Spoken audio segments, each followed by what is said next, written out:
Donc la première chose, donc la PCR, on a vu, ça consiste en une amplification exponentielle de l'ADN dans un échantillon, et cette amplification exponentielle rend la PCR extrêmement sensible, au point qu'on peut même donc détecter des traces infimes d'un pathogène dans les bouts des résidus des stations d'épuration.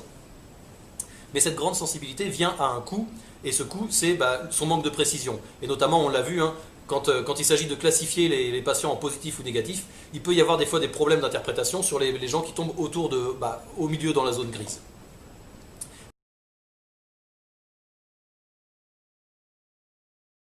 Et d'ailleurs, à ce titre, donc je voulais parler un peu d'une rumeur qui a circulé pas mal sur Internet, qui disait, si je me souviens bien, que ce seuil que les gens utilisent pour classifier les patients en positif ou négatif n'était pas le même, je crois, en France et en Allemagne, qu'il serait beaucoup plus élevé en France qu'en Allemagne, et que ça expliquerait qu'il y ait beaucoup plus de tests positifs en France qu'en Allemagne.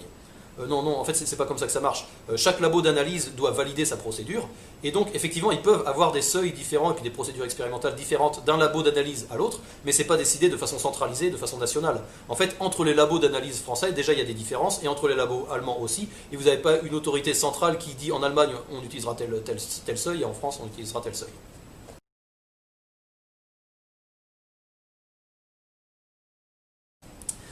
Une autre information aussi qui a beaucoup été répétée par des gens qui viennent avec une espèce d'expertise sur les plateaux télé. Beaucoup de gens nous ont dit que la PCR permettait de détecter, et ça c'est vrai, elle ne permet pas de détecter le virus lui-même, elle permet de détecter l'ARN, d'abord copié en ADN, donc l'ARN du virus, donc c'est un morceau du virus, et que potentiellement, on pouvait détecter des traces d'une infection ancienne qui aurait été terminée, et que chez un patient qui n'a plus de virus, peut-être qu'il pourrait rester des traces de l'ARN du virus, et que ça, la PCR pourrait le détecter. Ça a été énormément répété sur les plateaux télé. Bon, moi, je travaille sur l'ARN depuis plus de 20 ans maintenant. Je peux vous dire, l'ARN, biochimiquement, est très instable. Il se dégrade très vite. Et d'ailleurs, c'est une grande différence qu'il a avec l'ADN. Je vous disais, les deux molécules se ressemblent beaucoup. Ça, c'est une vraie différence. C'est par exemple ce qui fait que, vous savez, ce vaccin développé par Pfizer, qui est un vaccin à base d'ARN, on doit le congeler dans des congélateurs à moins 70 degrés. Sinon, il se dégrade rapidement à moins 20 degrés ou à 4 degrés. Et donc l'ARN se dégrade rapidement à des températures un peu élevées. Donc évidemment, dans le nez de quelqu'un, plutôt à 37 degrés, l'ARN ne survit pas bien longtemps.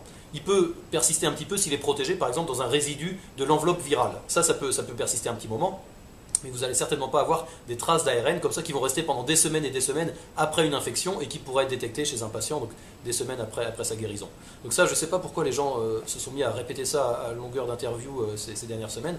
Non, l'ARN n'est pas assez stable pour qu'un ARN seul, en l'absence du virus, puisse persister dans le nez de quelqu'un pendant des semaines. Pour en savoir plus sur les tests PCR, regardez toute la vidéo d'Hervé Sales dont j'ai extrait cette petite partie. N'hésitez pas à regarder également ses autres vidéos très instructives.